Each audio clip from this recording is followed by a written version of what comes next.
What were some of the things broke Steve Harvey? What were you willing to do in those interims? I tried to be a boxer. I fought Golden Gloves. That wasn't a smart decision. This Puerto Rican dude beat my ass so bad one day. He beat me so bad that I actually thanked the Lord for that.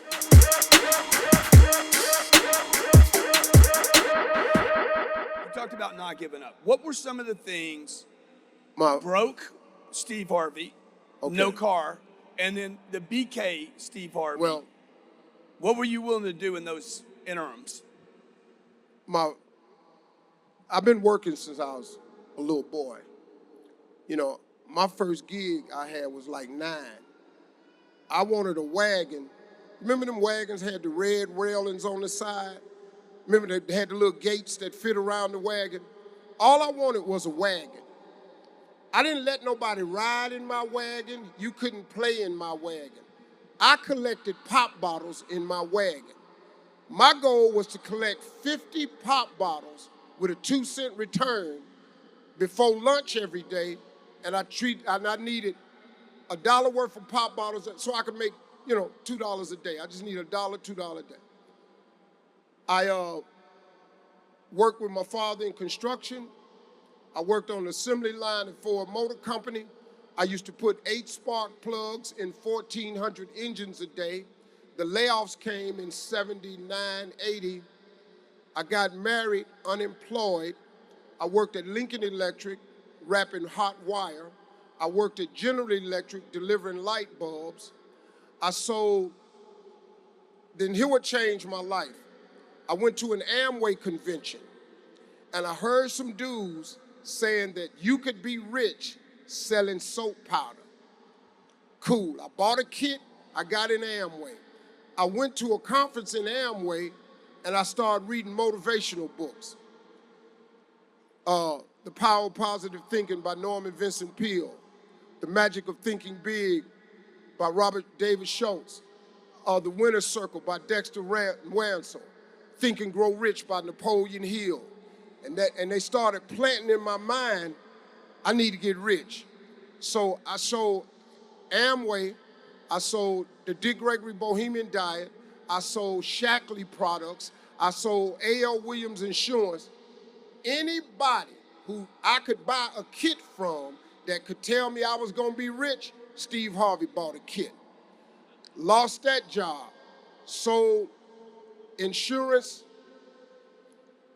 I tried to be a boxer. I fought Golden Gloves. That wasn't a smart decision. That wasn't your gift? No, it was not.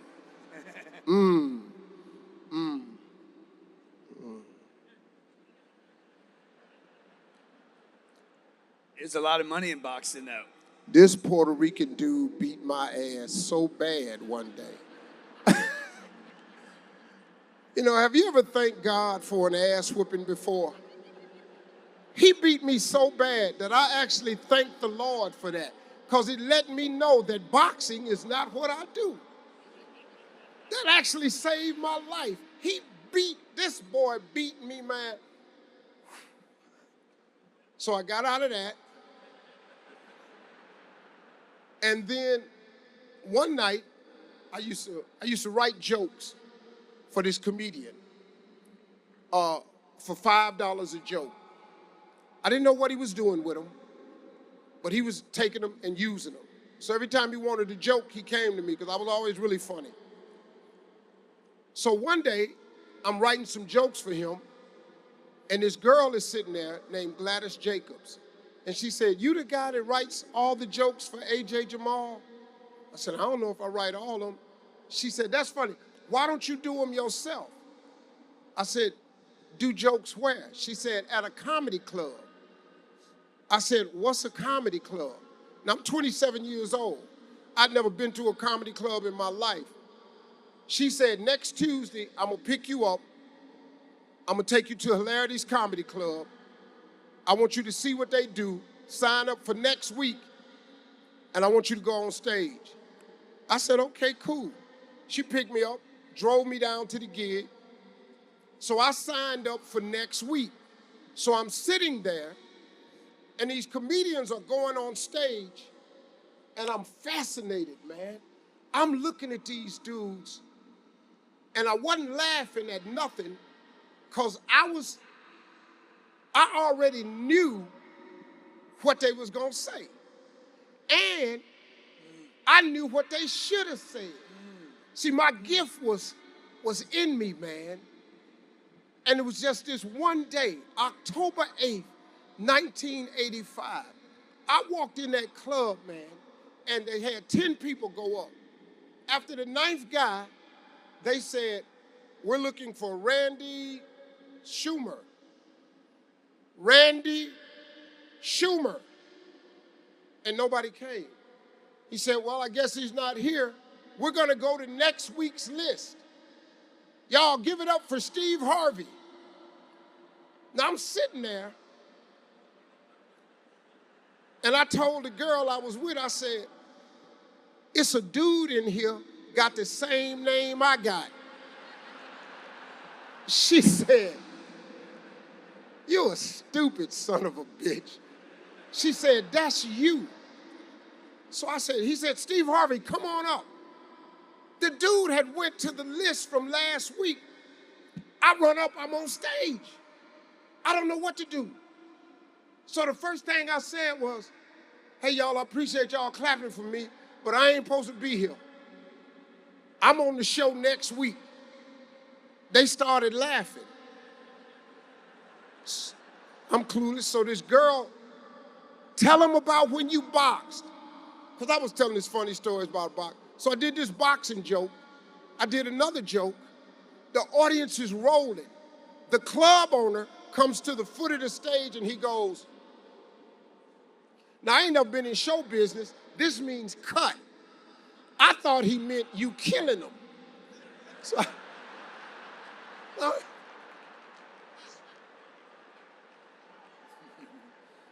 So I went long, they started flashing the lights. That's the other signal for get off stage.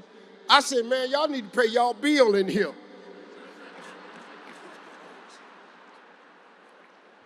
Finally, they get me off stage. They bring all of us back up. They have a clap off. I win amateur night. October 8th, 1985, $50. I won $50. I'm driving home, and I'm in the car crying. I'm crying, man, all the way home.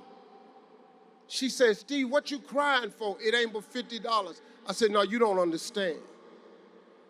I was born tonight. She said, what you mean? I said, this is what I'm gonna do the rest of my life. She said, how you gonna do that? I said, this is my gift. I've been asking God my whole life, just show me what my gift is. I said, he just showed it to me. I went to work the next day, October 9th, 1985, and quit my job. I have done nothing since October 9th to this day right here but tell jokes. I've never done nothing else. I was committed. I was relentless. You couldn't stop me. I had found my gift. God had showed it to me. Man, it was the greatest. That was, man.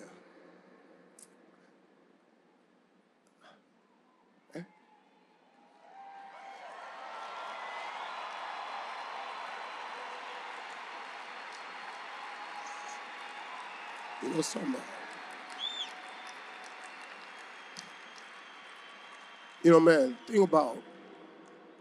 thing about God is, right when you think he don't hear you, he coming. Right when it look like he ain't gonna show up, here he come. He ain't never too late. He come right on time. That day changed my life. When I quit my job, I got relentless, man. I don't know how to quit. I don't know how to give up, because ain't nothing in it for you if you give up. When you strike out on your dream, you got to have faith and you got to be willing to execute. But to execute, you got to get real doggish now, because life gonna get funky sometime. And when life get funky, you got to bite back. You got to develop some dog in you. Now, if you ain't gonna have no dog in you, you ain't gonna make it. I'm sorry. If you're not gonna be relentless, you're not gonna make it. I took all that the hood taught me. I took all them whippings my daddy gave me. I took all that discipline he gave me. My father never had a conversation about God in his life with me. My mama was a Sunday school teacher for 40 years. I took all of her faith lessons. I took all of my daddy's hoodisms. I took all of that and packed it in me and kept it right here. And I pursued it. I just wasn't willing to give up.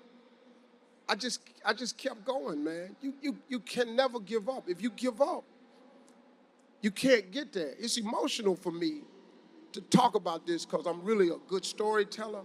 I actually see myself back there. I remember that day, man. I remember crying in the car. I remember jumping. I remember taking that leap of faith. If you want to be successful, every successful person I know has jumped. If you don't jump, if you ain't willing to jump, you ain't finna be nothing.